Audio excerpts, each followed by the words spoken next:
Ferry, voilà. Excusez-moi, hein, je confonds. Jules Ferry a autorisé la spéculation jusqu'à Jules Ferry, la bourse et ce qu'on appelait le pari sur la fluctuation de prix était interdit en France. Enfin, on ne pouvait pas attaquer quelqu'un en justice qui vous payait pas. Alors qu'est-ce qui se passe aussi, c'est que de temps en temps arrive ce qu'on appelle des bulles. C'est que madame, vous voyez ça, elle a tellement de pognon qu'elle ne sait pas, vous voyez ça, toi tu vas l'acheter pour 10 000 $, pour 10 000 €. Et pourquoi tu vas acheter ça à 10 000 €, hein? Parce que tu sais que ta voisine, elle va acheter à 20 000.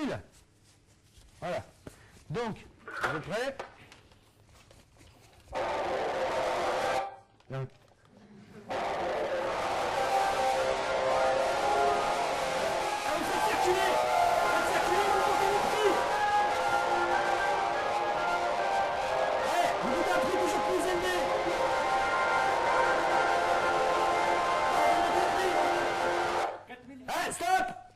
Celui qu'il a, il a dans le cul. C'est le Mistigri. Voilà. Vous avez perdu. Donc là, on a fait une petite bulle. Ça s'appelle une bulle spéculative. Hein, donc, on l'a vu tout à l'heure, on a fait un boom. Bon, maintenant, en fait, vous n'avez pas trop confiance parce qu'on on a fait ça. En fait, c'est juste un tableau avec une femme à poil et un cochon. Hein, donc, ça vaut rien. Hein. Enfin bon, elle adore l'art contemporain pour ça. Parce que, non, vraiment. On va faire ça sur les maisons. Allez, vous êtes prêts? Allez, vous vous lancez, vous achetez une maison, vous faites du carrelage de moquette.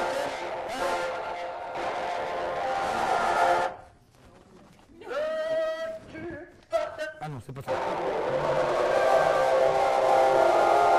on achète des maisons. Allez, c'est la grande boule,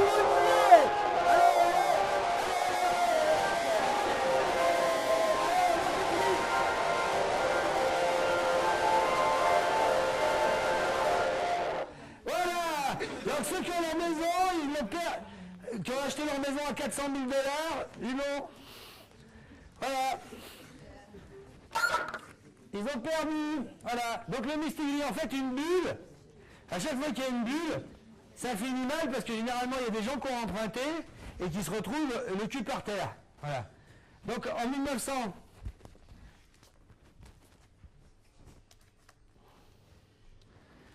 En 1929, vous savez, la crise de 29, elle n'a pas laissé qu'une guerre en souvenir. Elle a laissé aussi toute une série de lois.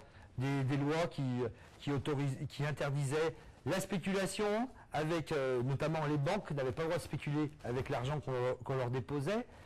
Les mouvements de capitaux, on ne pouvait pas dire que, bah tiens, dans ce pays-là, il n'y aura plus d'argent. Faire une grosse déflation comme on a fait en Allemagne et comme on a fait en Grèce. Les mouvements des capitaux étaient contrôlés. En 1945, on a mis en place des assurances sociales, on a mis en place des retraites sociales, etc., pour pouvoir réguler et empêcher ces bulles spéculatives qui détruisent, voilà, qui ont détruit l'Europe. Et seulement, est arrivé les années 80-90, la génération qui avait vécu cette crise-là étant morte, et puis vu que lui, on avait quand même marre de ce carcan. Donc il a décidé de supprimer, on a décidé de déréguler tous ces boulons. Et il faut rendre quand même un hommage à monsieur le rentier, que j'ai pas fait, et que j'aimerais quand même parler de lui à son nom. Je suis rentier. Pour mon anniversaire, on m'a offert un petit château dans le Pays Basque, un pyjama en ours polaire et la nationalité monégasque. Depuis le temps que je décompte mon or et mes comptes et mes notes, je mérite au moins 30 milliards de paires de menottes. Je suis un expert en nombre à 6 zéros. Bien sûr, je vexe les miséreux. Mais l'art de l'usurier, je maîtrisais déjà avant de sortir des couilles à papa. La maille, la patate. Ma famille a de ressent depuis 400 ans l'amitié des puissants. Parfois, j'ai des remords. Je palpe un salaire 1000 ou 10 000 fois supérieur à celui qui sait faire une maison, enseigner l'écriture. Moi, je ne sais faire qu'une seule chose, des signatures. Je suis rentier. Mes comptables taffent et on me masse les pieds. Je suis rentier. C'est mon argent qu'on m'a fait travailler. Je suis rentier. J'avais un poil au torse, mais on me l'a épilé.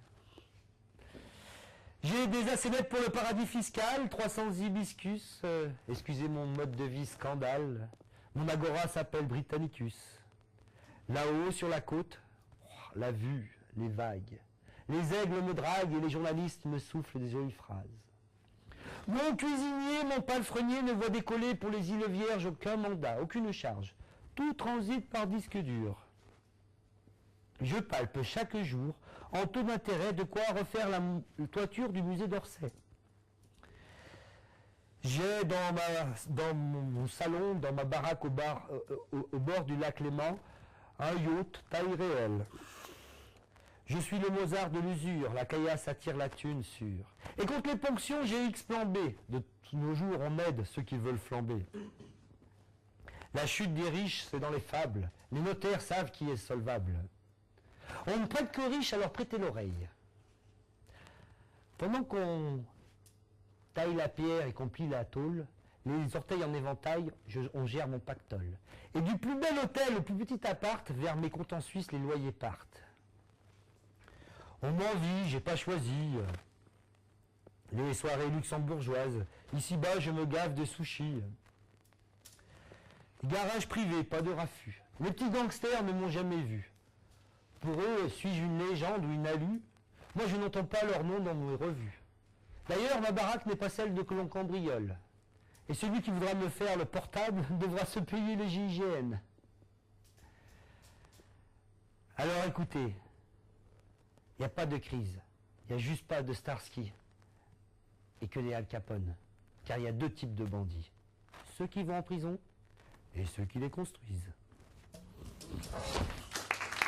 C'était MC Duval. Un petit hommage à...